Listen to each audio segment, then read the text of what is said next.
familles. On est dans le quartier de Bacalan. C'est un lieu que j'affectionne particulièrement parce que déjà d'une, on peut venir avec des enfants pour déjeuner, goûter, boire un café, boire un jus sans avoir peur de déranger puisque c'est vraiment fait pour les familles. Et puis aussi par rapport aux activités et tous les ateliers qui sont mis en place. Donc on ne peut pas imaginer que derrière cette maison, il y ait une multitude de choses qui soient faites pour les familles et c'est justement Élodie qui va nous en parler.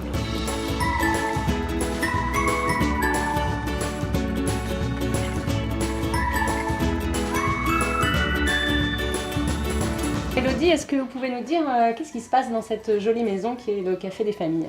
Alors ici, on reçoit essentiellement des familles habitantes du quartier, mais pas que. On reçoit beaucoup de Bordelais et également des gens de passage. C'est une petite maison qu'on a réaménagée en lieu d'accueil donc pour les gens, les passants, avec des espaces adaptés pour les enfants.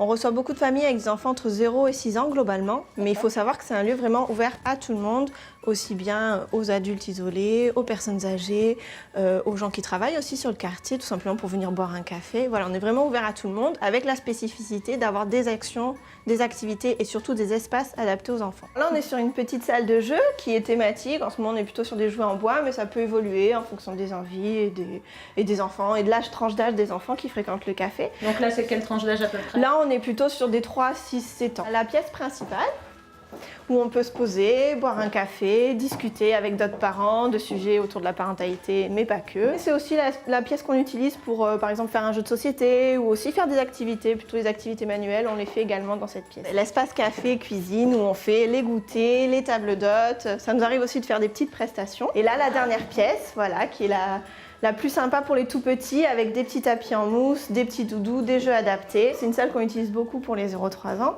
On a des ateliers le samedi matin qu'on peut animer nous-mêmes, par exemple des ateliers marionnettes, des choses comme ça. Mais c'est vrai que c'est en semaine, le jeudi matin, qu'on a vraiment un créneau dédié aux 0-3 ans, notamment quand les enfants ne sont pas encore à l'école et que les mamans les gardent à la maison.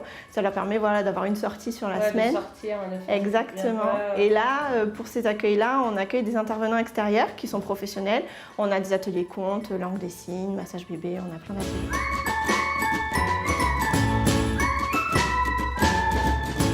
Des endroits kids-friendly où on peut venir avec sa poussette sans avoir peur de déranger, c'est assez rare. D'où vous est venue l'idée de construire un tel lieu?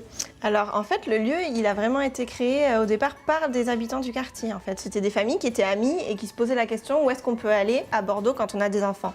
Soit on va dans des lieux adaptés aux adultes, donc des bars, des restos. Et c'est vrai que quand on a les enfants, ça peut être compliqué, soit parce qu'ils n'ont pas de lieu ou de coin adapté et ça peut être dérangeant pour ses voisins, disons, de table. Soit on va dans des lieux dédiés aux enfants et auquel cas, en tant qu'adulte, on s'y retrouve pas forcément. Exactement. Ouais, je vois bien. Donc de cette idée, plusieurs familles voilà, ont eu envie de créer quelque chose.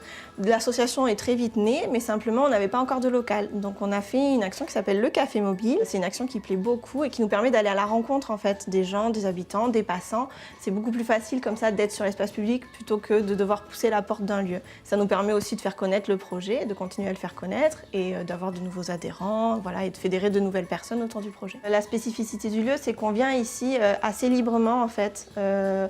Il n'y a pas besoin de respecter des créneaux ou une durée, on vient, on reste le temps qu'on veut, on peut aussi faire l'activité qu'on veut, comme je vous disais, soit on fait un atelier, soit on vient juste pour passer un moment en famille, prendre un jeu de société, boire un coup, on peut apporter son propre goûter, on peut faire les devoirs, il y a des adultes qui se connectent sur le Wi-Fi pour travailler un petit peu à côté. C'est vraiment un espace... On rencontre d'autres familles, c'est ça, c'est un lieu d'échange. C'est un espace de liberté, d'échange, de rencontre. Intergénérationnel, vous parliez des personnes âgées tout à l'heure. Exactement.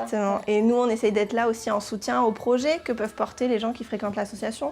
Donc on a beaucoup d'activités et d'ateliers qui sont portés par des gens du quartier en fait, qui eux-mêmes ont envie de partager un savoir-faire ou passer un moment avec d'autres habitants, faire du lien, rencontrer des gens. Et nous, on essaye d'être en appui à ça aussi.